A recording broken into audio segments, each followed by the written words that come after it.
यीशु मसीह में प्यारे भाइयों और बहनों, 40वें शुक्रवार के दिन 40 दिन का व्रत समाप्त हुआ और उसके बाद हम पवित्र सप्ताह की तैयारी कर रहे हैं। आज हमने होसाना का पर्व मनाया और इस सप्ताह के इन हर पुण्य दिनों में हम अपना पूरा ध्यान, अपनी पूरी श्रद्धा प्रभु यीशु मसीह के रक्षादायक पीड़ा सहन पर केंद्रित करेंगे।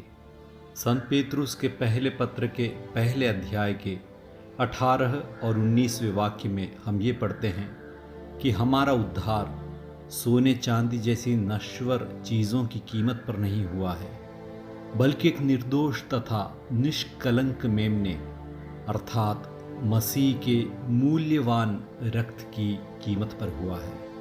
ईसाया ग्रंथ के 53वें अध्याय के 5वें वाक्य में हम ये पढ़ते हैं, हमारे पापों के कारण वह छेदित किया गया है, हमारे कुकर्मों के कारण वह कुचल दिया गया है। जो दंड वह भोगता था उसके द्वारा हमें शांति मिली है और उसके घावों द्वारा हम भले चंगे हो गए हैं।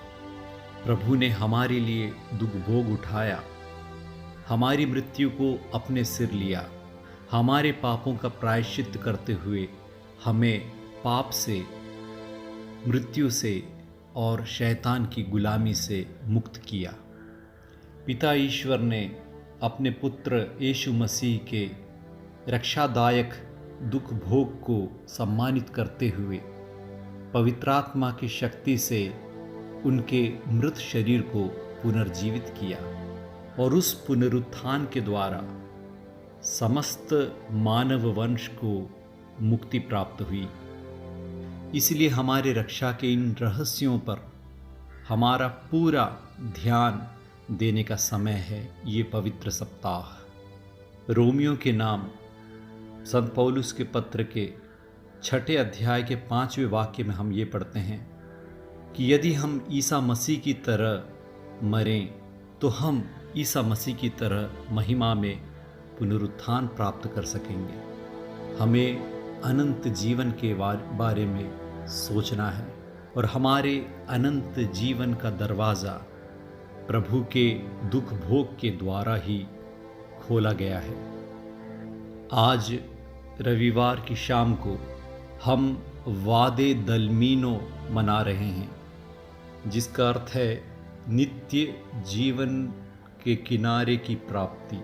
प्रभु यीशु मसीह का हाशा या पीड़ा सहन वही नित्य जीवन का दरवाज़ा है। इसलिए हम अपने पापों के प्रति प्रायश्चित करें, क्योंकि हमारे पापों के कारण ही प्रभु को इस पीड़ा सहन से गुजरना पड़ा।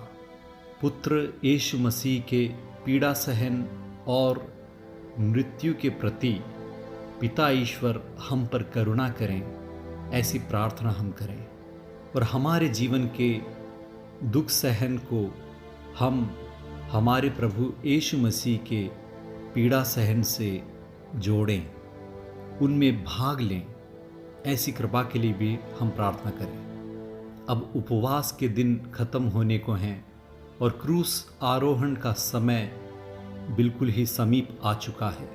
दुख भरी रात से, कष्ट और सहन के दिनों से, पलों से हमें गुजरना है, प्रभु के साथ यात्रा करना है, उनके दर्द में प्रवेश करना है। हमारी आत्मा इस पीड़ा सहन के द्वारा पवित्र की जा चुकी है और जब भी हम प्रभु की पीड़ा सहन पर मनन करते हैं और अनुताप पूर्वक प्रभु की करुणा की दुहाई करते हैं तो हमारी आत्मा पवित्र की जाती है, क्योंकि प्रभु के दुख भोग द्वारा ही हमें नित्य जीवन का द्वार प्राप्त हुआ है। इसीलिए हम विनयान्वित होते हुए विनम्रता के साथ कष्ट सहने के लिए, क्रूस को उठाने के लिए तैयार हो जाएं। प्रभु के हाशा में ध्यान लगाते हुए और इसमें भाग लेने के लिए हम अपने आलस्य को त्यागें। मैथ्यू के सुसमाचार 25वें अध्याय में 1 से लेकर 13 तक के वाक्य में हम लापरवाह कन्याओं के बारे में, कुंवारियों के बारे में सुनते हैं।